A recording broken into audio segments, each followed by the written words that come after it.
Buenas tardes, vamos a continuar con nuestro estudio. Estamos en el primer capítulo de Efesios y seguimos en los versículos 4 y 5. La semana pasada estuvimos viendo esto, pero desde el punto de vista de la predestinación, como yo lo entiendo, como yo lo comprendo. Lo expongo así porque hay diferentes posturas y diferentes eh, convicciones y en realidad no estamos imponiendo ni diciendo esto es así. Y más bien es en base al estudio personal, ¿verdad? Y al reconocimiento personal. Cada quien es libre. Con respecto a la predestinación. Ahora, no termina ahí las características del pasaje. El pasaje sigue según nos escogió o da a entender según nos escogió en él. ¿Quién es él o en él? Quien nos escogió fue en Cristo Jesús. Entonces tenemos que entender que no fuimos elegidos por nosotros mismos o solamente por nuestra esencia o nuestro ser, sino que hemos sido elegidos en Cristo Jesús. Él es quien define o la regla a medir, por así decirlo, o de medida, por la cual nosotros hemos sido elegidos. Y hemos sido elegidos desde antes de la fundación del mundo. Hablo de los creyentes. Con respecto a esto, no entendemos la elección de Dios como elige a unos para condenación y elige a otros para salvación. No lo entendemos así, sino más bien solamente los elegidos para salvación. Hay algunos que puede ser que estén destinados para la condenación, que es lo que menciona Judas, hermano de Santiago. Algunos están elegidos para la condenación, pero no quiere decir que todos los que van a condenación están elegidos para la condenación.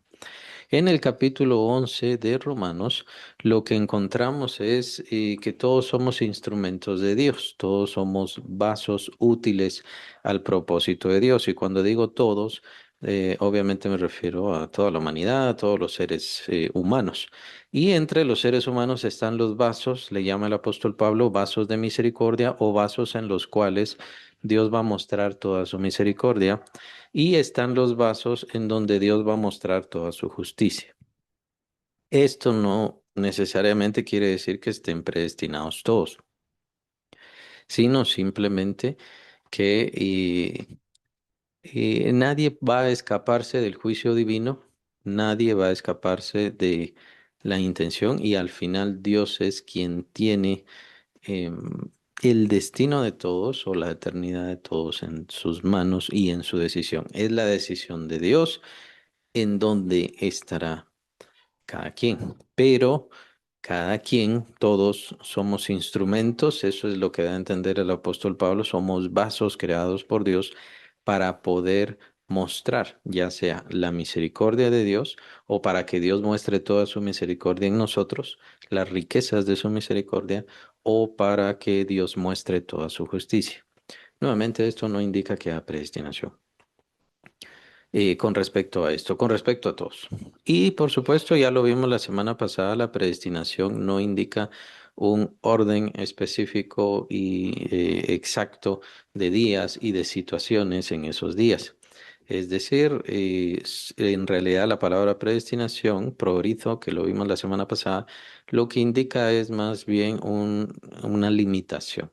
Dios ha puesto límites a nuestra vida para que, y me refiero a los escogidos, me refiero a los predestinados, para que podamos caminar y encontrar, por así decirlo, el camino que Dios ha determinado para nosotros, pero no nos podemos salir del camino, o sea, de los límites que Dios ha establecido.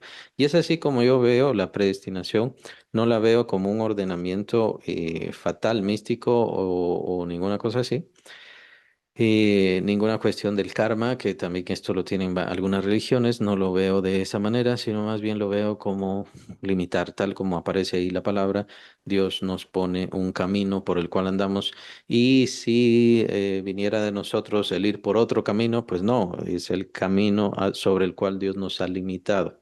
Eso es lo que Dios hace. Entonces, eso es mejor, esa es la mejor forma de entender la predestinación, a mi juicio, a mi forma de entender. Y por supuesto, ya lo había comentado, no, ni soy calvinista, ni soy arminiano, ni tengo ninguna de esas opiniones o formas. Creo que tienen ideas correctas. Por ejemplo, los calvinistas creen en que la salvación no se pierde. Me parece correcto, me parece que está bien y yo comparto eso, pero eso no quiere decir que sea calvinista. Bien, solamente es un ejemplo. Entonces fuimos escogidos en Él. Es bien importante que también Cristo Jesús, su sacrificio ya fue preordenado, fue determinado el sacrificio del Señor Jesucristo. Lo que debemos entender es que sí había un plan por parte de Dios, no que el pecado fuera algo deseado por Dios, es en donde entra la voluntad humana, sino que Dios ya conocía lo que el ser humano iba a hacer y lo que Satanás iba a hacer, los obstáculos que iba a poner. Y entonces Dios ya establece el medio desde antes de la fundación del mundo. Esto lo vemos también en el capítulo 13 de Apocalipsis, que desde antes de la fundación del mundo el Cordero fue inmolado.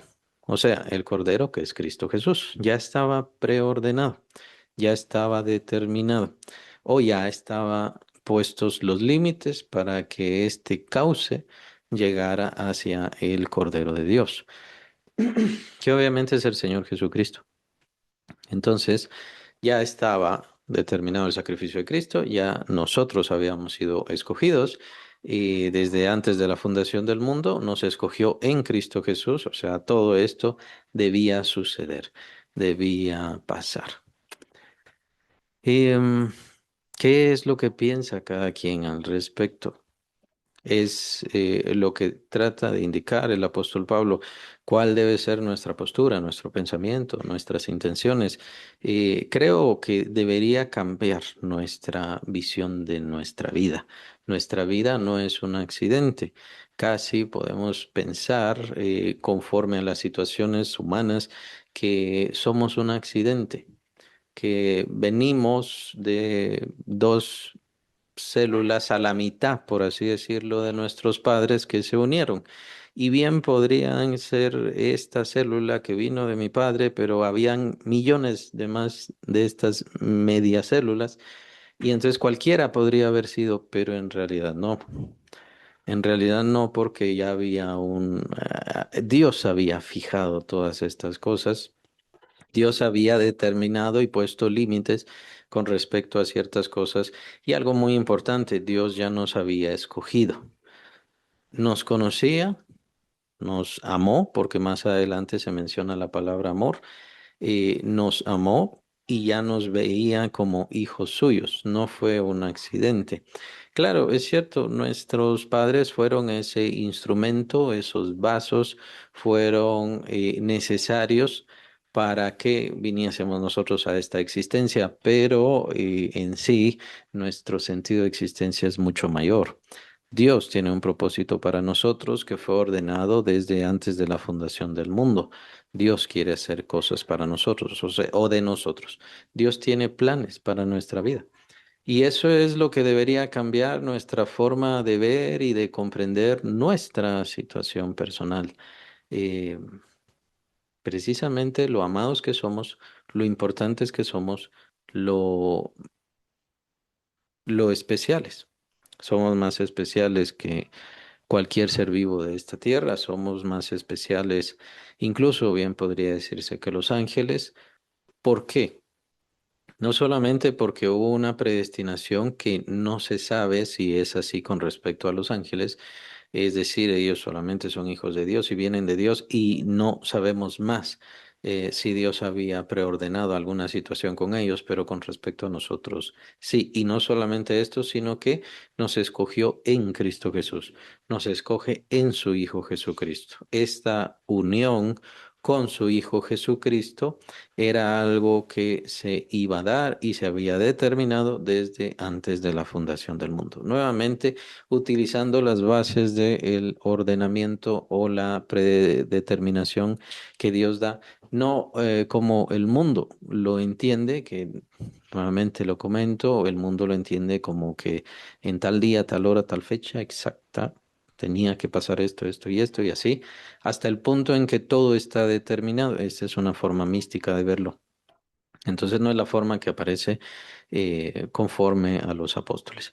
Pero hay unos ejemplos acá, bueno, no son ejemplos, el apóstol Pablo llama mucho la atención esto y yo quiero usarlo un poco de ejemplo, que también tiene que ver con esto de la predestinación, para que fuésemos santos y sin mancha delante de Él, santos y sin mancha. La santidad es algo muy importante para Dios. De hecho, Él es santo, ¿no? Él es tres veces santo, que es el cántico de los ángeles ante su gloria, determinando que Dios es el perfecto, el ser singular, el ser su amor, su gracia, su poder es muy especial. No es que Dios necesite apartarse del pecado, porque si no se ve tentado por el pecado, Dios no puede ser tentado por el mal. El hecho de que sea santo significa que nadie puede alcanzarle, por así decirlo, o comprenderle en su totalidad. Y de hecho lo vemos en el capítulo 1 de Juan, cuando el Señor dice que nadie ha visto al Padre sino el unigénito Hijo es el que le ha dado a conocer. Todos los textos de estudiosos que tienen que ver con esto de que fuésemos santos, para que fuésemos santos y sin mancha delante de Él, siempre nos llevan a este pasaje famoso de Levíticos 19. Levíticos 19, 1 y 2, versículos 1 y 2. Dice, habló Jehová a Moisés diciendo, habla a toda la congregación de los hijos de Israel y diles, santos seréis, porque santo soy yo, Jehová vuestro Dios. Santos seréis, porque santo soy yo, dice Jehová vuestro Dios. Y bueno, el siguiente pasaje es uno bien famoso también de la primera carta de Pedro. Primera carta de Pedro, capítulo 1, versículo 16 y 17. Porque escrito está, sed santos porque yo soy santo. Y si invocáis por Padre aquel que sin acepción de personas juzga según la obra de cada uno, conducíos con temor todo el tiempo de vuestra peregrinación. Los dos pasajes después de este texto nos hablan de tener cuidado. Después del pasaje famoso, sed santos porque yo soy santo, siempre pronunciando las palabras del Señor. En el pasaje de Levíticos entonces empieza el listado de que hay que cuidarse de ciertas cosas pecaminosas. Y en el caso de Pedro, lo acabamos de leer, después de usar el pasaje famoso, sed santos como yo soy santo, entonces viene esto que tengamos cuidado y que nos conduzcamos con cuidado en todo el tiempo de nuestra peregrinación. Pero si ya somos santos, entonces ¿por qué tenemos que conducirnos con cuidado? Porque tenemos que cuidar nuestras acciones. Y es que lo veíamos la semana pasada, la santidad nosotros ya somos santos, la hemos recibido por parte de nuestro Señor Jesucristo, su sangre, su persona, su esencia en nosotros ya nos hace santos. Por eso es que nosotros no tenemos que tener cierto cuidado de la ropa, por ejemplo. Más allá de lo que sea decente, pues no tenemos que tener mayor cuidado. ¿Por qué? ¿Por qué no tenemos que utilizar ropas sacerdotales? Si nosotros ya somos sacerdotes, somos real sacerdocio, dice el apóstol Pedro. ¿Por qué no tenemos que usar ropas sacerdotales? ¿No tendríamos que hacerlo si nosotros hemos sido tomados como sacerdotes por parte de Dios? Lo que pasa es que sí tenemos ropas sacerdotales, pero nuestra ropa sacerdotal es Cristo. De Cristo estamos revestidos, dice el apóstol Pablo en Gálatas. Si nosotros hemos sido bautizados en Cristo, de Cristo estamos revestidos. Por eso es que no necesitamos una ropa sacerdotal. Se tenía, y en el caso de Levítico se puede ver bastante, esto que se llama el espíritu de inmundicia. El espíritu de inmundicia hacía a una mujer porque estaba embarazada o porque tenía su situación de cada mes, entonces ya era inmunda. La mujer entonces cuando tenía a su hijo varios meses quedaba inmunda, no podía acercarse a cualquier cosa que tocaba quedar inmunda. Porque nosotros ya no vemos eso, lo vemos en Zacarías de que el espíritu de inmundicia fue deshecho, fue acabado así junto con el pecado. ¿Y esto por qué? Por Cristo Jesús. No necesitamos lavarnos. El bautismo no es un lavado ritual, no es un baño ritual, no es una forma de purificación, es un símbolo de muerte y resurrección. Entonces es importantísimo comprender que el bautismo es una vez y para siempre, ya no se vuelve a hacer, no existe rebautismo, no existe reconfirmación ni ninguna de todas esas cosas. Lo que sí queda es lo que es la cena del Señor. en donde no repetimos el bautismo, sino estamos testificando, estamos confesando nuestros pecados ante el Señor, creyendo en su perdón, teniendo esa renovación, creyendo que recibimos a Cristo, no en ese momento, ya lo hemos recibido, Él está en nosotros, Él está en nosotros en todo momento. Y por eso es que la cena del Señor no es un sacrificio como se hace en la religión. Ahí se hace un sacrificio de Jesús cada vez que se hace. Eso no es así. El sacrificio de Cristo, y bien lo dice la Biblia en la carta a los Hebreos, que fue una vez y para siempre. Y una vez y para siempre hizo perfectos a los santos. Entonces, es en Cristo Jesús que nosotros hemos sido santificados, ya somos santos. Pero ¿por qué tenemos que cuidarnos? Así como lo dice Levíticos y lo vemos con el pasaje de Pedro, que tengamos cuidado, que seamos precavidos en todo el tiempo de nuestra peregrinación. Es decir, que tengamos cuidado de lo que hemos recibido, que somos santos, sí, pero tengamos esa convicción de santidad. ¿Para qué? Para estar apartados. Tomemos en cuenta, esta era la idea en el Antiguo Testamento, especialmente en el pasaje de Levíticos. Como mencioné, después de este pasaje vienen algunas desviaciones que menciona Dios, no hagan esto, no hagan aquello, no hagan aquí, no hagan allá. ¿Por qué Dios da estas desviaciones? Porque era lo que hacían las naciones, las cuales estarían en ese lugar de Canaán y también alrededor de ese lugar. Entonces, los descendientes de Saúl ya estaban desviándose, los descendientes de Amón, los descendientes de Moab ya estaban desviándose y por eso el Señor les estaba guardando. Dios les da una ley y les dice, sean santos como yo soy santo. O sea, no sean como el resto de pueblos, los filisteos, los amorreos, todos ellos, no sean como ese resto de pueblo. Ustedes tienen que ser como yo. Entonces, recordemos que la palabra santo significa ser apartados. Todo este pueblo iba a ser apartado porque todo lo que esos otros pueblos hacían, ustedes no lo tienen que hacer. Esa es literalmente la idea. Por eso es que no aparecen muchas otras cosas, por ejemplo, fumar, ¿no? O sea, el fumar no aparece en la Biblia, sí, porque ni siquiera existía en ese momento. O sea, Dios habla de los pecados que en ese momento se estaban dando entre los pueblos cananeos. Y entonces Dios dice, ustedes tienen que ser santos, ustedes no tienen que practicar estas cosas, no tienen que ser así. Claro, en ese momento se entendía la santidad en esa forma de que yo la tengo que buscar y yo la tengo que guardar. Pero lastimosamente no se entendió que en realidad Dios ya los había santificado, Dios ya los había sacado. Dios, con varias cosas que hizo, estaba simbolizando al mismo Jesucristo. Por ejemplo, la Pascua. La Pascua ya los había santificado como tal. Ya habían sido comprados. Y bueno, Dios menciona algunas cuestiones ahí con respecto a comprar a este pueblo y que de ahí entonces hace el cambio y entonces toma toda la tribu de Leví para él. Entonces la tribu de Leví es todavía más santificada, ya le pertenece a Dios. Ustedes no se van a preocupar de tierras, no se van a preocupar de dinero, ustedes se van a preocupar de lo que yo quiero y eso es la palabra, mi palabra. Ustedes la tienen que publicar al resto del pueblo. Entonces ellos eran todavía más santificados, Dios los santifica todavía más. Entonces, este término de santidad es un término muy interesante y se parece un poco con respecto a la predestinación y me refiero a que entonces lo podemos ver un poco como ejemplo de eso.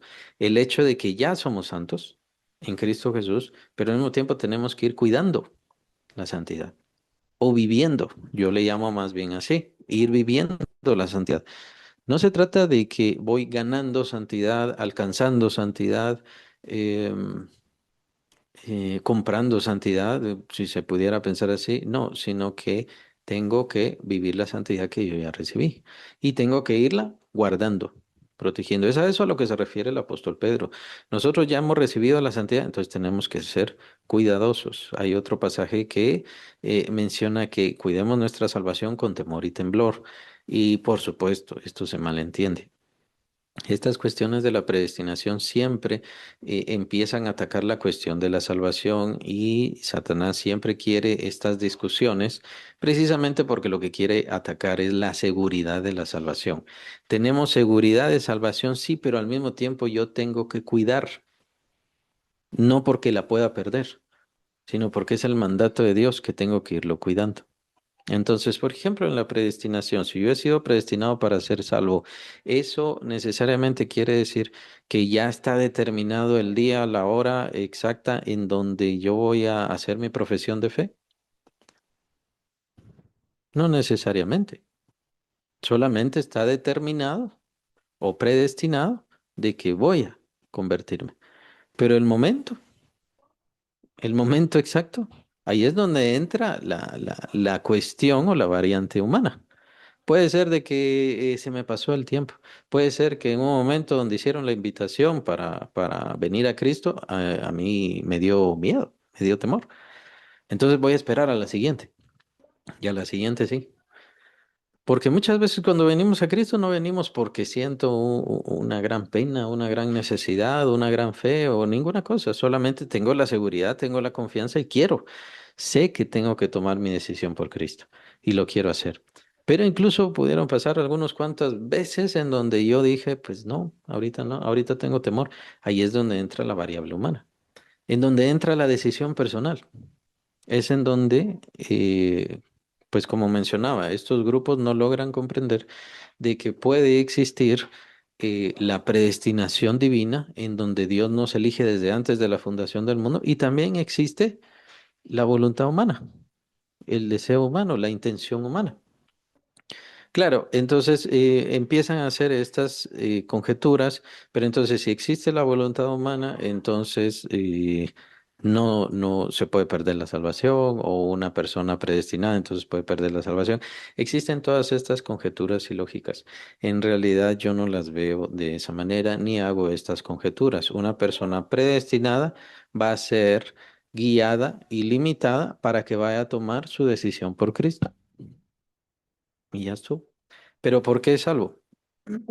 Es cierto, tomó su decisión. El apóstol Pablo lo menciona en el capítulo 10 de Romanos. Porque con el corazón se cree para justicia, pero con la boca se confiesa para salvación. Sí, el apóstol lo menciona, pero no somos salvos por nosotros. Eso es lo importante de estos pasajes. Así como no somos santos por nosotros. Tenemos que guardar la santidad, sí, tiene que ser parte de nuestra esencia, de nuestras decisiones. Tenemos que vivir cada vez más esa santidad que Cristo nos ha dado. Pero esta es una santidad que viene ya determinada, predestinada desde antes de la fundación del mundo y nosotros ya fuimos elegidos para tenerla. Y no solamente para tenerla, sino también para ser presentados delante del Señor, bien importante, santos y sin mancha. Es decir, vamos a atravesar toda esta vida llena de pesares, llena de problemas, llena de errores, llena de conflictos. Porque cuando nosotros nos enfrentamos al concepto simplemente de Dios, nos damos cuenta cuán imperfectos somos nosotros. Y entonces, ¿seré salvo? ¿De verdad soy salvo? ¿De verdad he sido santificado? ¿De verdad me puedo santificar? Pero es lo bueno de esto en donde no soy yo quien me santifico, tengo que ir viviendo más esta santidad, pero santidad que Dios mismo me ha dado. Y esa misma santidad que Él me ha dado y esa misma elección que me ha dado, esto mismo va a hacer que yo vaya a presentarme, pero en realidad es Dios quien me está presentando delante de sí mismo. Esa era la intención de Dios. Entonces, y no me puedo purificar a mí mismo, pero es Dios quien me está purificando. No me puedo cambiar a mí mismo, pero es Dios quien me está cambiando. Dios es quien me está transformando. El plan ya está predeterminado. Dios tenía este deseo no solo de que fuera escogido, no solamente que fuera su hijo, que es lo que menciona el siguiente versículo, sino que estuviera delante de él santo y sin mancha. ¿Por qué? Porque ante los ojos de Dios todo es puro y perfecto y nosotros no lo somos. Es entonces donde viene el gran impedimento del ser humano.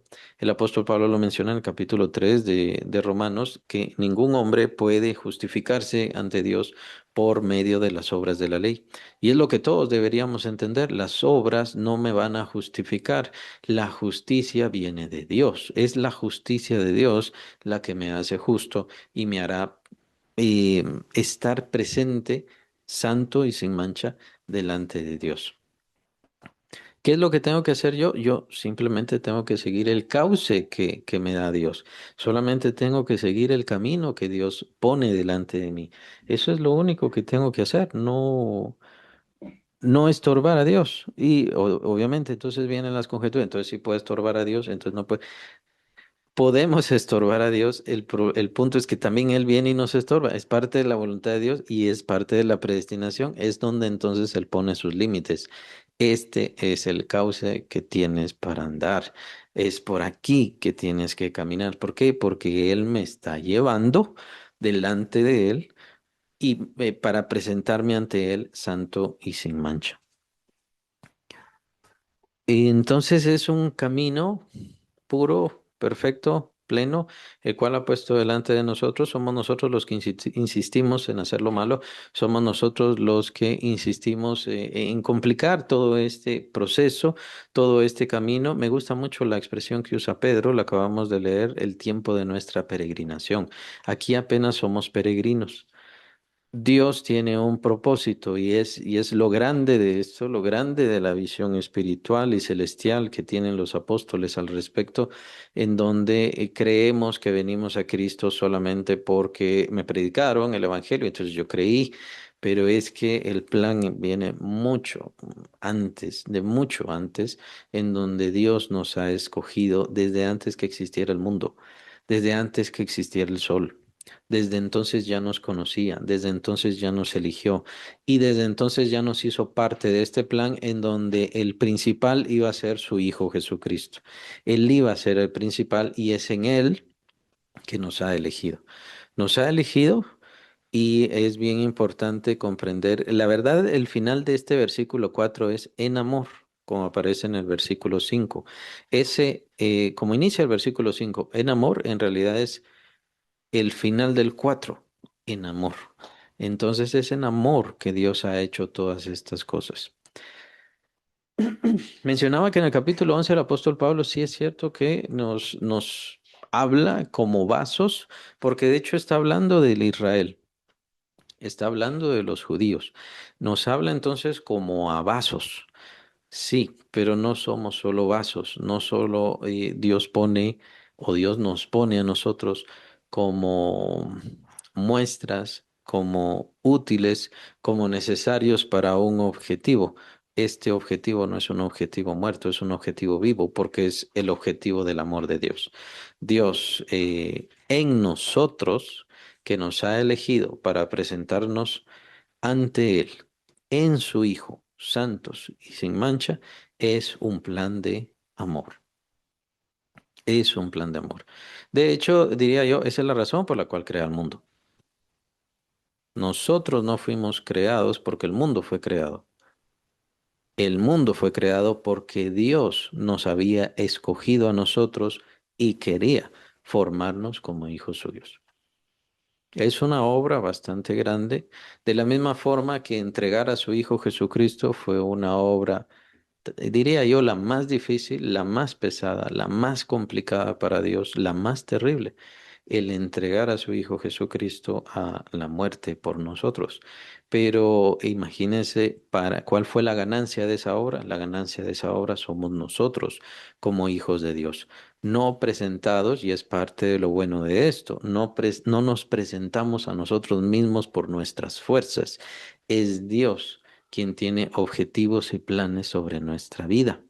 Entonces, por eso nosotros no tenemos que desesperar ni complicarnos. ¿Qué es lo que Dios quiere? ¿Estoy cumpliendo? ¿No estoy cumpliendo? Claro, el Señor va a poner el camino y los límites. Por eso está, es la idea del cauce que a mí me agrada bastante y siento que es mucho mejor. Él nos va a poner los límites hacia dónde debemos ir o qué es lo que debemos hacer. Nos pone los límites de nuestra vida y es a eso lo que yo llamaría predestinación. Precisamente, ¿por qué? ¿Cuál es el fin? ¿Cuál es la meta? Nos va a llevar ante Él y nos va a presentar santos y sin mancha. Ahora, por otro lado, esta parte es muy importante, ya diría yo, de una forma más celestial, profunda. ¿Por qué? Porque está bien, nosotros tenemos esta condición y esta situación actual que que es bastante imperfecta. Y nosotros como creyentes somos muy imperfectos también.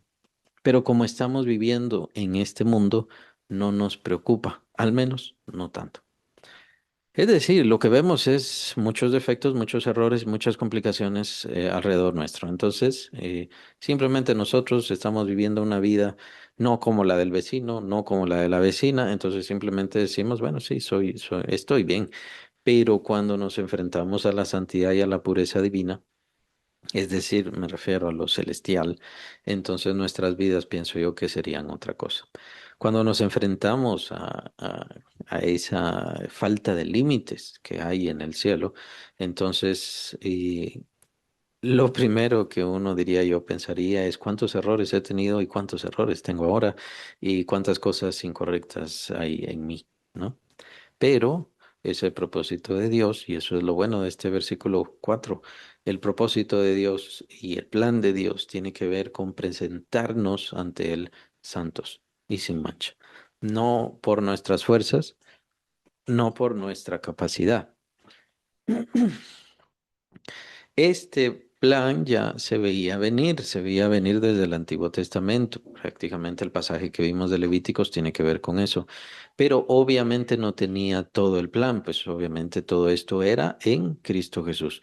Entonces, es bien importante comprender esto, que el Antiguo Testamento nosotros lo que vemos son vislumbres del plan perfecto divino de Dios en su Hijo Jesucristo.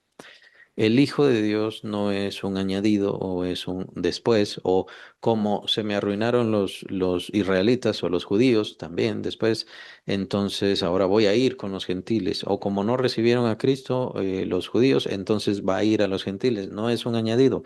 El plan en Cristo Jesús siempre estuvo desde antes de la fundación del mundo, no digamos desde antes de Israel. Entonces es más bien Israel quien toma vislumbres, el Israel antiguo me refiero, toma vislumbres y recibe vislumbres de este plan. O sea, está anunciando algo a futuro. Y así fue ese pueblo. Lo cual nos da también el sentido del Antiguo Testamento, es decir, de ahora en adelante, al leer el Antiguo Testamento, lo que nosotros debemos entender es que nos está ofreciendo reflejos de la gloria venidera en Cristo Jesús. Eso es el Antiguo Testamento. Y por eso es que vemos siempre estas características, lo vemos mucho en David, en el rey David, eh, cuestiones que él no sabía, no comprendía, pero simplemente se mantenía confiando en el Señor.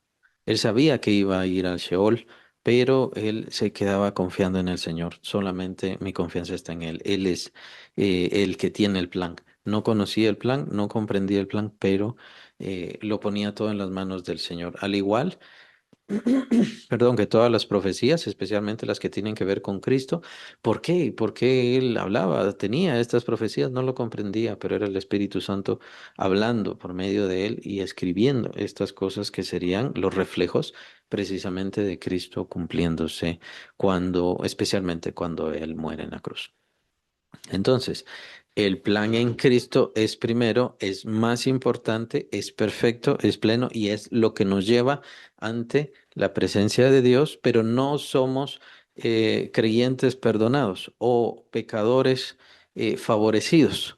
Somos y seremos llevados, sí, fuimos pecadores, sí, fuimos malvados, perversos y todo lo demás, pero en ese plan Dios nos llevará y nos presentaremos delante de Él de forma perfecta y plena. Es decir, que no nos va a faltar nada. No nos va a faltar pureza, firmeza, y tendremos una eternidad plena. En ese sentido es bien importante comprender que Dios está preparando nuestra eternidad. No se trata simplemente de salvación. Dios está preparando nuestra eternidad. Y en eso mismo también intervienen muchas dificultades, especialmente con el cuerpo. Tomemos en cuenta que una de las razones principales por las cuales nosotros seguimos pecando es el cuerpo. Este cuerpo que nosotros tenemos. A causa de eso es que el mismo cuerpo está sentenciado a muerte. El cuerpo tiene que morir. ¿Por qué tiene que morir? Por causa del pecado que todavía tiene. Y tiene que pasar la misma historia, lo mismo que nosotros decimos en el bautismo. Primero la muerte, sepultura, por así decirlo, y después ¿qué? Resurrección. El orden es el mismo. Entonces es la misma historia con respecto al cuerpo. Para que la gloria de Cristo, para que la esencia de Cristo venga a nuestro cuerpo, levante nuestro cuerpo y lo levante de forma no solo inmortal, sino que también gloriosa, primero este cuerpo tiene que morir. Y eso es también lo que expresamos con el bautismo. El cuerpo tiene que morir y el cuerpo va a morir. De hecho, lo menciona el apóstol Pablo en el capítulo 6 de 1 Corintios, que tanto el vientre como las viandas serán destruidas por Dios. ¿Por qué Dios tiene que destruir el cuerpo? Porque el cuerpo todavía no ha sido glorificado. Para que sea glorificado primero tiene que morir. Y también todo esto se menciona en el capítulo 15 de 1 Corintios. Son partes muy importantes. Entonces, ¿a qué voy? Que en este plan perfecto, aunque nosotros no lo vemos o aunque nosotros no lo entendemos, sino muchas veces lo único que vemos son los limitantes de Dios, ya conocemos el fin, por eso tenemos que confiar en lo que Dios está haciendo. Y en eso también puede intervenir el mal de este cuerpo o incluso ya el que pierda la vida. Eso es parte del plan. Eso es parte del plan porque Dios más adelante lo que quiere hacer es resucitarlo. Pero primero tiene que venir la muerte, o sea, la sentencia natural, por así decirlo. Ya sabemos porque la paga del pecado es muerte. Entonces ya sabemos que esa es la sentencia natural, por lo tanto el cuerpo, nuestro cuerpo tiene que morir. Entonces, todas estas convicciones tenemos que comprenderlas. Y en esa misma muerte del cuerpo también interviene la enfermedad, tenemos que entenderlo. No porque a Dios le agrade la enfermedad, no porque Dios esté contento con nuestras enfermedades, sino porque son necesarias para que este cuerpo se vaya debilitando y vaya sufriendo la retribución del propio pecado que ha recibido y que sobre el cual ha actuado. Podemos verlo así. Entonces, tomémoslo en cuenta, y aquí entonces intervendría el ejemplo del cuerpo, pero no necesariamente solo el cuerpo puede ser ejemplo de esto. A lo que me refiero es que en este proceso en el cual ya somos santos, pero Dios nos va a presentar santos.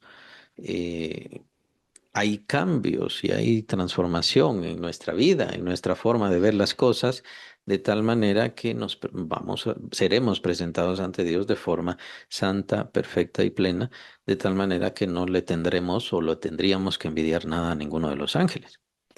Pero en este proceso también interviene el dolor, en el caso de nuestro cuerpo. Y no solamente dolor, sino también muerte, sin entrar a desviaciones. Siempre esto yo lo comento porque tal parece que a lo largo de la historia de la iglesia algunos vieron estas esperanzas y entonces dijeron, bueno, entonces mientras más sufra, voy a ser mejor, voy a ser más santo, voy a agradar más a Dios. Y no se trata de eso. Y entonces vienen y ya empiezan a desviarse y se infringen, se dañan a sí mismos, se lastiman a sí mismos. Precisamente por eso. No solamente se lastiman a sí mismos, sino empiezan a comprender que lastimar a otros también los están ayudando con lastimarles a otros. Es lo que llamaban el purgar pecados, ¿no? Entonces lastimaban a otras personas y decían, con eso, o sea, era como supuestamente una cuestión de amor, ¿no? Con eso vas a tener menos pecados, Dios va a estar más contento contigo, tu familia tendrá menos pecados, y son desviaciones que se han tenido bastante fuertes. Entonces, no me canso de aclarar eso. El dolor es parte de la vida, pero eso no quiere decir que amemos el dolor, que nos guste el dolor y que lo busquemos. Muchísimo menos, no es el deseo de Dios, solamente son cosas necesarias, son males necesarios y en este caso, precisamente para poder es un tanto complicada la cuestión del cuerpo. De hecho, en el capítulo 7 de Romanos lo menciona el apóstol Pablo, miserable de mí, ¿quién podrá librarme de este cuerpo de maldición? ¿Por qué? Porque él va a esta conclusión. A causa del cuerpo me doy cuenta que hay una ley, ¿no? Que está en mis miembros. Esta ley del pecado que está en mis miembros. A causa de esa ley que está en mis miembros, yo hago lo que no quiero hacer y lo que quiero hacer, no lo hago. Entonces, por eso da este grito. Miserable de mí, ¿quién me librará de este cuerpo de maldición? Y es un grito que todos deberíamos dar, todos los creyentes, precisamente porque muchas veces seguimos más al cuerpo y sus necesidades y su satisfacción antes que las cosas perfectas de Dios. Entonces, quisiéramos hacer más para Dios, pero no, tenemos que seguir atendiendo el cuerpo, cuidando al cuerpo y muchas veces obedeciendo al cuerpo, lastimosamente. Entonces, el apóstol Pablo por eso da este grito, miserable de mí, ¿quién podrá librarme de este cuerpo de maldición? Pues a esto es a lo que se refiere. Eh, a pesar del cuerpo y a pesar de que no podremos librarnos del cuerpo hasta que dejemos este cuerpo, es decir, seamos separados del cuerpo, lo que llamamos muerte física, hasta entonces veremos la santidad plena, perfecta y el ser sin mancha, completos, perfectos. Por eso es que ya nos podemos presentar delante de Dios sin ningún problema. Lo que Pablo nos trata de transmitir es que no tengamos nuestra vista en las cosas que vemos. Por eso, y vamos a estar repitiendo el versículo 3. Veámoslo. Bendito sea el Dios y Padre de nuestro Señor Jesucristo, que nos bendijo con toda bendición espiritual en los lugares celestiales. Las bendiciones que hemos recibido son bendiciones espirituales que además están en los lugares celestiales. Todo esto que hemos estado viendo en el versículo 4 y ya vamos a entrar al 5 otra vez porque estamos repitiendo y viéndolo más a profundidad, y son cosas espirituales. La santidad no la vamos a ver. El ser sin mancha no lo vamos a ver. Y especialmente tomando en cuenta el capítulo 7 de Romanos, no vamos a ver esa perfección, esa falta de necesidad sobre lo malo. Igual, no hay que malentender esto. ¿Quiere decir entonces que puedo pecar? ¿Que puedo seguir pecando? Porque como tengo el cuerpo, puedo seguir pecando. Eh, hágalo y entonces ya sabrá lo que vendrá más adelante, ¿no? Y es estar jugando con la salvación, es estar jugando con la propia vida, es estar jugando con la salud misma del cuerpo. Y el pecado es algo muy terrible, es algo muy malo. El hecho de que estemos combatiendo con el pecado o el hecho de que ese enemigo lo tengamos en nuestro mismo cuerpo no quiere decir, bueno, entonces lo voy a dejar que haga lo que quiera. No, no se trata de eso. Más bien hemos sido liberados de ese cautiverio y de esa esclavitud. Lo vemos en el capítulo 6 en todo el texto de que tiene que ver con el bautismo, pero también lo vamos a ver en el capítulo 2 acá de esta carta a los Efesios, pasajes importantísimos. Hemos sido liberados de de esa situación en la cual solamente hacemos los deseos de la carne y los deseos de nuestros pensamientos. Si nosotros nos quedamos solamente con eso, entonces seguimos siendo los de antes y son los que van a condenación, los que siguen la corriente de este mundo. Lo vamos a ver en el capítulo 2, pero por eso, en Dios ahora ya hay cambio de mente, transformación, renovación, y por eso dice capítulo 6 de Romanos, el apóstol Pablo, que presentemos nuestros miembros a Dios como instrumentos para la justicia. Ya nuestros miembros ya no son para el mal, el pecado. Entonces, pero ¿qué pasa con el creyente? Pablo ahora nos está dando conceptos bien profundos, muy importantes, netamente espirituales, eh, de cosas grandiosas, eternas, que tienen que ver con lo que pasó antes de la fundación del mundo, con lo que pasa en nuestra salvación, lo que tiene que ver con nuestra salvación, pues nuestra salvación no es una decisión mía nada más, fue decisión de Dios el elegirme y es para todos los creyentes que es quienes deberían creerlo, tener esa convicción. Sí, yo elegí al Señor, sí, yo me propuse, yo decidí, yo tenía el deseo de creer en el Señor y llegó el momento en el cual le pedí a algunos hermanos, quiero hacer la profesión de fe, bueno, vamos a orar y todo lo demás. Pero hay más cosas en este evento de la salvación que tiene que ver con esa elección tan grande que Dios nos ha dado. Pero nunca la vamos a ver. Si en la eternidad la vamos a ver, no lo sé. Probablemente sí, probablemente. Tal vez ya al entrar en la eternidad vamos a tener esa misma visión que tenían los apóstoles o que tuvieron los apóstoles. Probablemente, no lo sé. Lo importante es ver estos conceptos y creerlos. No los vamos a ver.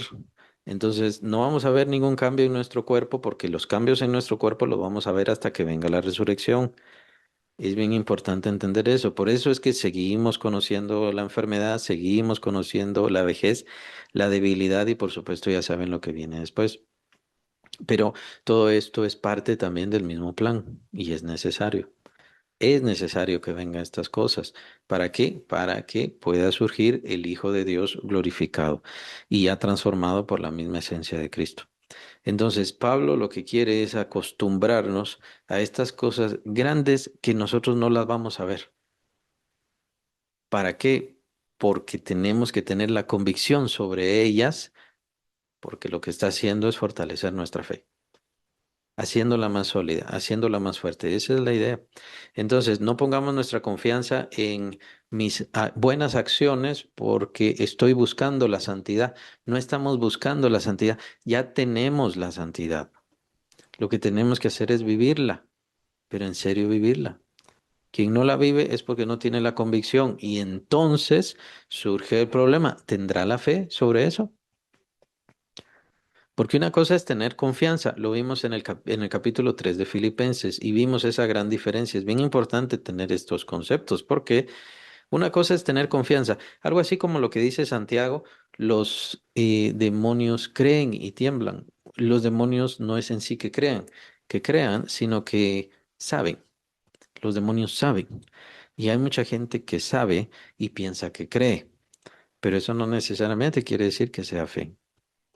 Porque cuando es fe, la fe me motiva, la fe me limita. Es un poquito como la predestinación.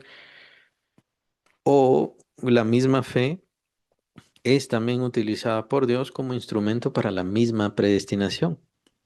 Que esto mejor no lo voy a ahondar ahora porque puede ser un poco más profundo. Pero, y que sí, sí, ¿no? Muchas veces el deseo de Dios y la intención de Dios en nuestras vidas, Él lo único que tiene que hacer es poner la fe en nuestros corazones, en nuestra vida, en nuestra mente, y entonces ya esa misma fe me va a limitar, ¿sí? Y eso es lo que está haciendo el apóstol Pablo, que nosotros pongamos nuestra vista en las cosas invisibles, que nosotros confiemos en las cosas que no vemos y que muy probablemente no vamos a ver. Nuevamente, con respecto al cuerpo, esto no quiere decir que sea malo pedir por sanidad. Como mencionaba, se daban las desviaciones en algunos a lo largo de la historia de que, bueno, entonces mientras más dolor y mientras más sufra, más cerca de Cristo voy a estar, más parecido a Cristo. Ya ven que es la situación que viene ahorita con respecto a las andas. Esa es más o menos la situación. Hay que sufrir. Hay que sufrir porque entonces así estamos sufriendo juntamente con Cristo. Y todas estas situaciones que son muy incorrectas, Dios nunca le ha agradado el sufrimiento. El sufrimiento viene porque Cristo fue perseguido y Cristo sufrió. Mientras yo más me parezca a Cristo, voy a sufrir y más voy a ser despreciado porque me estoy pareciendo más a Él. Pero esto no es un gusto, es decir, me estoy pareciendo más a Cristo. Ese es lo importante, no es el sufrir. Porque cualquiera puede ser mártir de su propia situación. José Smith fue un mártir, por así decirlo. ¿Se recuerdan? José Smith, el fundador de de la iglesia mormona. Pero eso es de Dios, o sea, simplemente porque él sufrió un martirio o su martirio de su religión, por eso quiere decir que es de Dios. Muchos lo ven así. Al tomar entonces así como mártires y todo lo demás, entonces, bueno, ellos están sufriendo por su Dios, por su Cristo, por quien quiera que sea. Pero ¿de verdad son testigos? ¿De verdad son testigos de Dios? ¿De verdad están testificando algo de Dios? No. La respuesta es no. Es el hecho de ver el dolor, el sufrimiento y endiosarlo, exaltarlo y hacerlo más importante que nuestras vidas. El dolor no es más importante que nuestras vidas. Ser como Cristo y seguir el camino de Cristo. Eso sí es. Y parecerme tanto a Cristo, que el diablo me odie, que el diablo me haga ataques, que el mundo me haga ataques, eso sí es lo importante. Entonces, ¿hay sanidad para nuestro cuerpo? Claro que hay sanidad para nuestro cuerpo, pero eso no quiere decir que sea una sanidad perfecta porque nuestro cuerpo no está en una condición perfecta ya glorificada. Todavía está el mal activo en nuestro cuerpo. Por eso es que cuando nosotros hacemos lo malo, todavía vienen consecuencias de ese mal que hacemos, de ese pecado, al cuerpo. El que se daña es el cuerpo. y lo que estamos dañando es el cuerpo. Entonces, ¿qué pasa cuando pedimos sanidad? Por supuesto, tenemos que pedir sanidad, tenemos que creerla, tenemos que confiar, pero ya sabemos que hay un proceso en el cual Dios al mismo tiempo está destruyendo nuestro cuerpo. Hay que entenderlo. Es lo que llamamos la vejez y por supuesto ya sabemos dónde va a terminar. Entonces, ¿qué son las sanidades en estos tiempos? Yo les llamo señales. En este tiempo en el cual nosotros nos encontramos, las sanidades que le pedimos al Señor y que recibimos son señales. Todavía no es nuestra herencia. La herencia es una sanidad perfecta, una vida perfecta. Y eso también es la consecuencia de esto. Si vamos a ser presentados ante Dios santos y sin mancha, ¿eso qué quiere decir? Una forma muy clara de verlo es una sanidad perfecta, una vida plena, eterna, limpia, pura. Ya viéndolo desde el punto de vista de enfermedades, conflictos, debilidades, vejez, ¿será que después de 1 millón de años vamos a envejecer? No, ¿por qué? Porque vamos a estar delante de Dios santos completamente y sin mancha, completamente. Entonces ahí ya estamos viendo el cumplimiento y estamos recibiendo, estaríamos recibiendo toda la herencia del sacrificio de Cristo. ¿Qué tiene que ver en nuestro cuerpo? Bueno, tiene que ver con esa vida eterna, que tiene que ver con el deshacernos de la enfermedad o el ya nunca más tener enfermedad, debilidades, dolores, malestares, fatiga, cansancio y todas esas cosas se van a acabar porque todo esto vino a consecuencia precisamente del pecado. Y por supuesto, de ahí viene más. Lo vimos en capítulo 3 de Filipenses, en su último versículo, la glorificación. Nuestro cuerpo recibirá y va a resplandecer con la semejanza del cuerpo glorioso de nuestro Señor Jesucristo. Entonces, ya no es solamente cuestión de no debilitarnos, no cansarnos, no morir, sino que más bien es que nuestro cuerpo va a resplandecer con la semejanza del cuerpo glorioso de nuestro Señor. Nuevamente, menciono, el final de este versículo es el principio del 5. En realidad. En los manuscritos es ese el final, en amor. Todo esto es en amor. Entonces, yo tengo que ir caminando em, y viviendo esa santidad, pero al mismo tiempo es una santidad que ya he recibido en Cristo Jesús, ya había sido predestinada y por supuesto Dios mismo es quien me va a llevar a esa perfecta santidad y me está llevando a esa perfecta santidad. Entonces, ¿cómo así pueden convivir mi caminar, mi deseo, mis intenciones junto con las intenciones de Dios? Pues sí. Es uno de los ejemplos que mencionaba. El hecho de estar sin mancha. Nosotros tenemos que ir procurando limpiarnos, cambiar, seguir el camino y los límites que el Señor nos da. Todo eso es muy importante porque el camino que Dios nos da obviamente es un camino sin mancha. Es un camino de purificación. Las cosas que yo antes quería o que todavía puedo tener intenciones, tengo que tratar de evitarlo y esforzarme por evitarlas lo más posible. Si no, entonces voy a ver las consecuencias. Como mencionaba, las consecuencias en mi cuerpo. De ahí vienen enfermedades y por supuesto se va limitando la vida acá. Pero Dios nos va a presentar delante de Él santos y sin mancha. No soy yo, no somos nosotros. Este camino cristiano, Dios interviene mucho. Dios tiene mucho que ver en esto. ¿Por qué? Porque nos ha recibido como hijos. En amor nos ha recibido, nos ha amado, nos ha escogido desde antes de la fundación del mundo y por eso Él es parte del plan también, la vida cristiana, que tiene como meta el que nos presentemos ante Dios por Él, santos y sin mancha. Versículo 5, habiéndonos predestinado, lo vimos la semana pasada, habiéndonos predestinado, que tiene que ver con los límites o límites puestos ya de antemano para ser adoptados hijos suyos por medio de Jesucristo. La palabra aquí adoptados que usa el apóstol Pablo y se menciona en los estudiosos, lo menciona mucho, tiene que ver con la adopción que se hacía en la antigua Roma. La adopción que se hacía en la antigua Roma, en teoría también se hace así, pero en aquel tiempo y en aquella cultura sí era exactamente así. Un hijo adoptado tiene todos los derechos y tiene no solo el nombre, sino tiene todo derecho, toda posición y toda situación como cualquier hijo natural. Ese es el concepto que da el apóstol Pablo acá de que fuimos adoptados hijos. Entonces, el hecho de que seamos adoptados, no tengamos ese concepto que se tiene ahora como que fuera un me dio lástima y lo recogí o alguna cosa así. No es ese el sentido que da el apóstol Pablo, sino que da el sentido de la adopción de la antigua Roma. Por ejemplo, tenemos a Octavio y a Julio César. Julio César adopta en su testamento a Octavio, su, ¿qué sería? Su sobrino nieto, si no estoy mal, y lo adopta en su testamento. Y de ahí entonces pasa Octavio a ser literalmente hijo de Julio César, de tal manera que es él quien toma un ejército y entonces ya se pone como eh, Augusto César.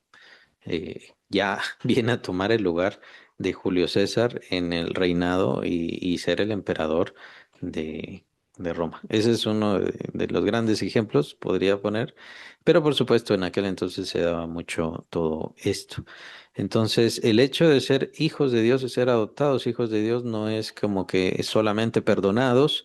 De eso también nos habla el versículo 4 con santos y sin mancha, sino el hecho de recibir todos los beneficios, recibir todo derecho, recibir todo valor, toda importancia como hijos que somos ya de Dios. De esto nos habla la parábola del hijo pródigo. ¿Te recuerdan?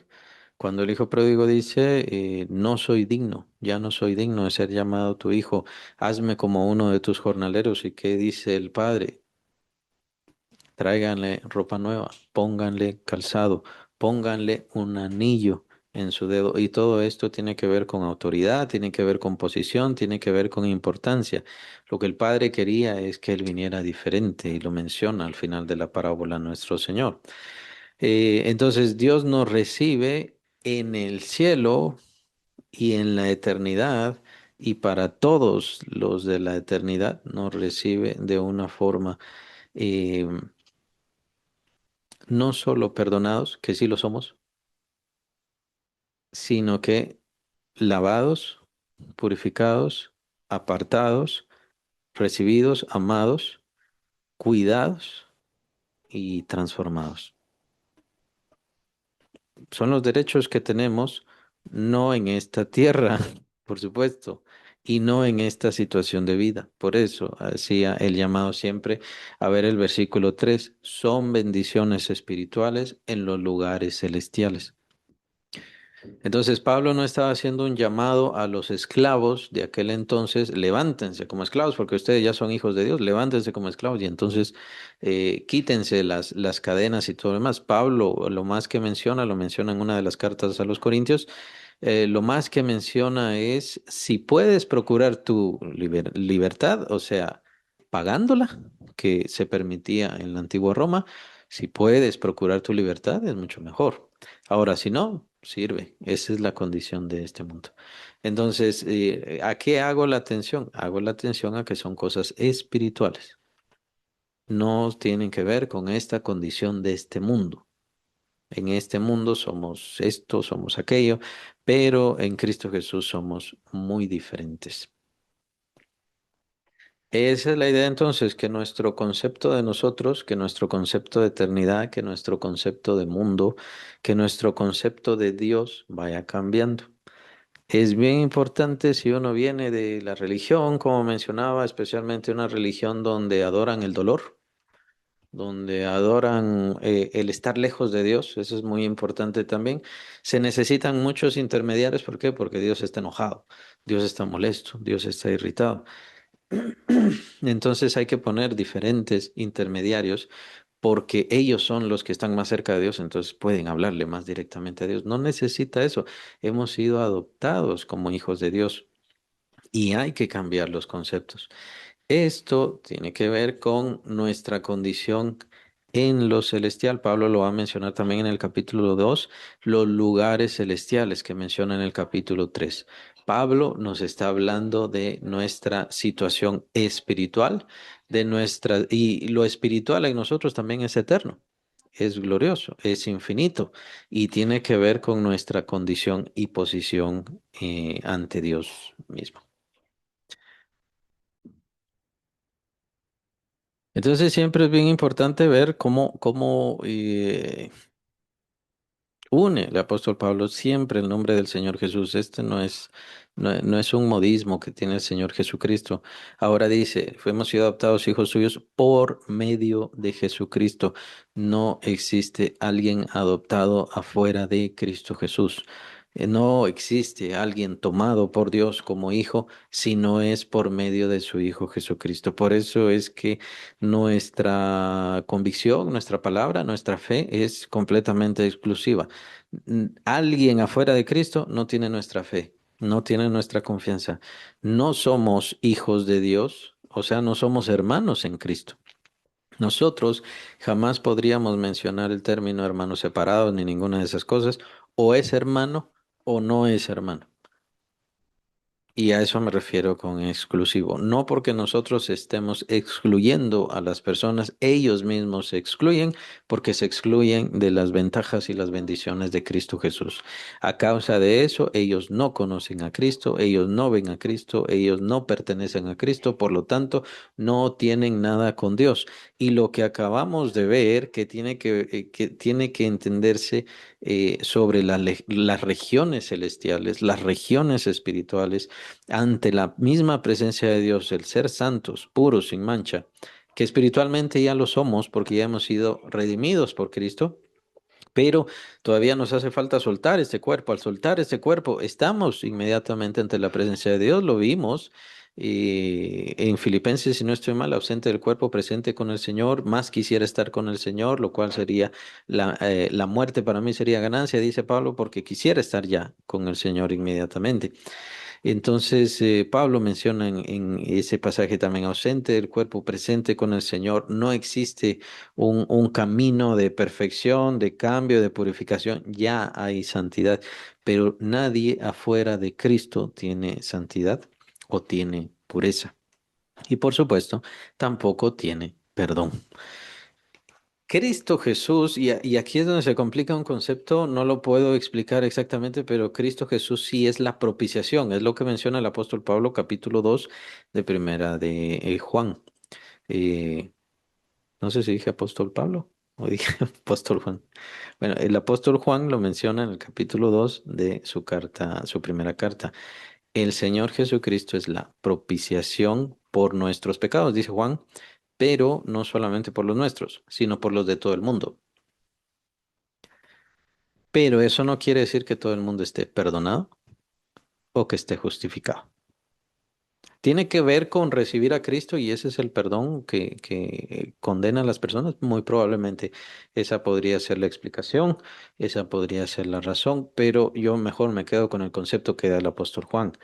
Cristo es la propiciación, o sea, Cristo es la ofrenda o el pago necesario para la justificación de todos. Y es suficiente para justificar a todos los seres humanos si quieren arrepentirse y venir a Cristo Jesús. De ahí no tienen ninguna otra forma, de ahí no tienen ninguna otra manera. Nos damos cuenta de qué perfecto es el plan en donde nosotros, y es bien importante entenderlo así, nosotros no somos los que nos santificamos, nos justificamos, nos limpiamos. No, no somos nosotros, es Dios. Nosotros solamente vivimos eso. De la misma manera como cuando le pedimos al Señor por una enfermedad y viene la sanidad, y ahí estamos contemplando señales. ¿Señales de qué? Señales de esa sanidad perfecta que Cristo compró, canceló por nosotros. Es una sanidad perfecta. Pero bueno, entonces, ¿por qué nosotros no tenemos perfecta sanidad? No tenemos perfecta sanidad porque este cuerpo todavía está viviendo en la condición de lo malo, todavía tiene el pecado en sus miembros, lo que menciona Pablo capítulo 7 de Romanos, y todavía tenemos ese flagelo de querer hacer lo que no queremos, no deberíamos hacer y lo que deberíamos hacer, eso no lo queremos hacer. Todavía tenemos este flagelo. Entonces vivimos en esta condición, esa es nuestra condición, pero ya hay una sanidad perfecta, de la cual vemos en este mundo señales. Ahora, de la misma manera, nosotros debemos entender que ya está la santidad en nosotros, ya está la santidad por medio de Cristo. ¿Qué es lo que vamos a ver? Le podríamos llamar así señales.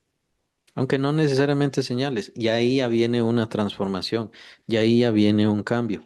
¿A consecuencia de qué? No a consecuencia de lo bueno que yo soy, consecuencia del sacrificio de Cristo que nos da una santidad perfecta. Es la misma historia con la justicia. La justicia es perfecta.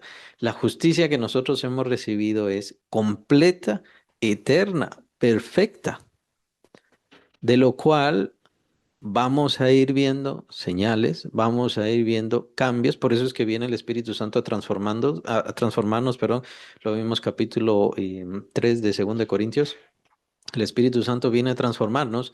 ¿Por qué? Porque eso es lo que hizo Cristo en la cruz, es lo que decimos cuando nos bautizamos. Y entonces empezamos a ver esta transformación en nuestra vida, pero no somos nosotros. Nosotros tenemos que poner el no estar estorbando a Dios, el no estar eh, trastornando este plan tan perfecto. Simplemente ponemos nuestro tiempo, nuestra vida, nuestras intenciones, nuestros deseos y le vamos creyendo a Dios. Eso es importantísimo. Vayamos creyéndole a Dios en todo lo que Él hizo en su Hijo Jesucristo por nosotros. ¿Por qué? Porque eso hará que nuestro ser, que nuestras intenciones, que nuestros deseos, que nuestros pensamientos vayan cambiando. De eso trata este pasaje. El creer, el tener la convicción para que la obra se vaya dando en nuestra vida. No por nosotros, nosotros solamente vamos caminando, nosotros solamente vamos en esta peregrinación. Es Dios quien va haciendo la transformación y nosotros vamos viendo las señales. Entonces vamos viendo, llamémosle así señales, vamos viendo las señales de esa justicia perfecta que Dios ya me ha dado en su Hijo Jesucristo. Entonces yo, lo que antes quería hacer, ya no lo quiero hacer. Lo que antes me gustaba y alimentaba mi ego, mi maldad, mi perversión, ahora ya no lo hago. Porque el cambio se ha ido dando no por mis buenas obras, sino por la obra de Cristo en la cruz, que viene a tener su efecto en mí. Es una transformación y sí es necesaria nuestra convicción, nuestra seguridad, nuestra entrega. Someternos más, buscar más del Señor. A eso es a lo que se refiere, que tengamos cuidado con de nuestra salvación con temor y temblor. Y lo del pasaje de Pedro que acabamos de leer también, que tengamos cuidado cómo nos vamos conduciendo en toda nuestra peregrinación. Hay un camino que Dios nos ha puesto, un camino que ahí vemos sus límites y vemos sus formas, y en ese camino nosotros vamos a ir viendo señales, vislumbres, transformaciones, muestras de esta obra espiritual, celestial, eterna, divina, gloriosa que hizo Cristo y la vamos a ir viendo en nuestra vida poco a poco y cada vez más si nosotros se lo vamos permitiendo. Y todo inicia precisamente con la convicción, la seguridad. ¿Por qué hizo Dios todo esto? ¿Por qué hizo Dios todo este gran plan? ¿Por qué Dios consideró esto, nos escogió desde antes de la fundación del mundo, en su Hijo Jesucristo? Su Hijo Jesucristo fue inmolado desde antes de la fundación del mundo, lo menciona capítulo 13 de Apocalipsis. ¿Por qué hizo todas estas cosas? Todo este tomar a Israel, después tomarnos a nosotros, hacernos sus hijos, dice el apóstol Pablo, así termina versículo 5, según el puro afecto de su voluntad. Fue el deseo de Dios. Es el plan de Dios, es el propósito de Dios. Dios no es un ente, Dios no es una fuerza, Dios es una persona y como persona tiene voluntad, tiene deseos y tiene intenciones. Tal vez en este momento no conocemos cuáles son las intenciones de Dios, cuál es su voluntad perfecta, plena, excelsa, gloriosa. Tal vez en este momento nos cuesta ver y eso es lo importante con estos pasajes que ciertamente son bastante difíciles. Toma en cuenta que a lo largo de lo que venimos estudiando, nunca habíamos dedicado, así como le dedicamos a estos dos versículos, el tiempo. Sí dedicamos paso a paso de algunos versículos, pero aquí tuvimos que hacer una vislumbre amplia y ahora hacemos algo más profundo. ¿Por qué? Porque nos cuesta ver, nos cuesta comprender y no es que sea difícil, sino que hay muchas cosas que tenemos que dedicarle tiempo para ver su profundidad más amplia. Y muchas veces nosotros somos así en nuestra vida.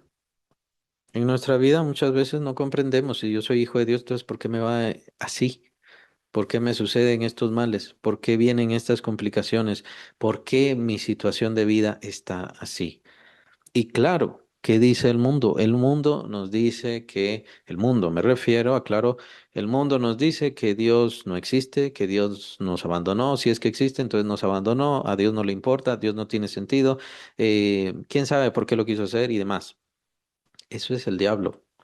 Eso es el diablo quien quiere que nosotros pensemos de esa manera. Dios sí tiene un plan, Dios sí tiene un propósito. Y nuestros cuerpos, muchas veces le ponemos tanto nuestra vista a nuestro cuerpo que perdemos de vista lo que Dios ha hecho por nosotros. Le ponemos tanto la vista a este mundo que perdemos de vista lo que Dios ha hecho por nosotros. Y es por eso que siempre el apóstol nos llama, en este caso y en todo, bueno, en toda su escritura, pues nos llama a poner la vista en lo que Dios hace. Lo que él menciona, lo invisible. Lo invisible es eterno. Lo que sí podemos ver, eso es temporal. Eso se va a acabar. Eso será destruido. Pero lo que no podemos ver, eso es eterno. Pongamos la vista en las cosas eternas. Más adelante en Colosenses, o en la carta de Colosenses, el apóstol Pablo dice, si hemos muerto, si ya estamos muertos en Cristo, estamos muertos en Cristo, pongamos nuestra vista en las cosas de arriba, no en las de la tierra, porque la tierra también ya está muerta y estará muerta, ya está sentenciada, ya está cumpliéndose su fin, ya lo estamos viendo también. Entonces, dejemos de poner tanto la vista en las cosas de esta tierra sin salirnos de la cordura, bien importante, sin salirnos de la coherencia, no se refiere a eso, sino se trata de poner la vista en las cosas eternas que Dios ha hecho, que Dios nos ha dado, que Dios va a hacer en nuestra vida, y eso mismo nos va a dar más confianza, especialmente, ¿para qué? Para atravesar esta peregrinación difícil, complicada. Muchas